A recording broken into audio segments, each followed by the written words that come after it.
এটা কি কাগজ আছে? এটা খালেদা জিয়ার কোনো বাসভবনের দলিলপত্র, এটা তার দলিলপত্র এগুলা। খালেদা জিয়ার দলিলপত্র শেখ হাসিনার পাশে কেমনে আসে? প্রথম লাইনটা আমরা একটু পড়ে শোনাবো। বেগম জিয়া ও তাহার 196 নং ওয়ার্ড রোডের এনইডি 3 নং বাড়ি এবং ক্যান্টনমেন্ট শহীদ মইনুদ্দিনের 6 নং বাড়ির প্রধান সম্পাদক। আচ্ছা, এটা বেগম জিয়ার বাড়ি সম্পর্কে তথ্য দেওয়া আছে।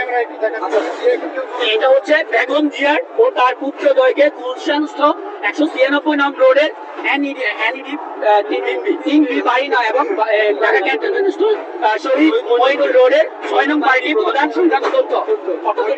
এটা তার যে কোনো একটা বাড়ি ক্যান্টনমেন্টের বাড়ি থেকে বের করে দেওয়া হয়েছিল,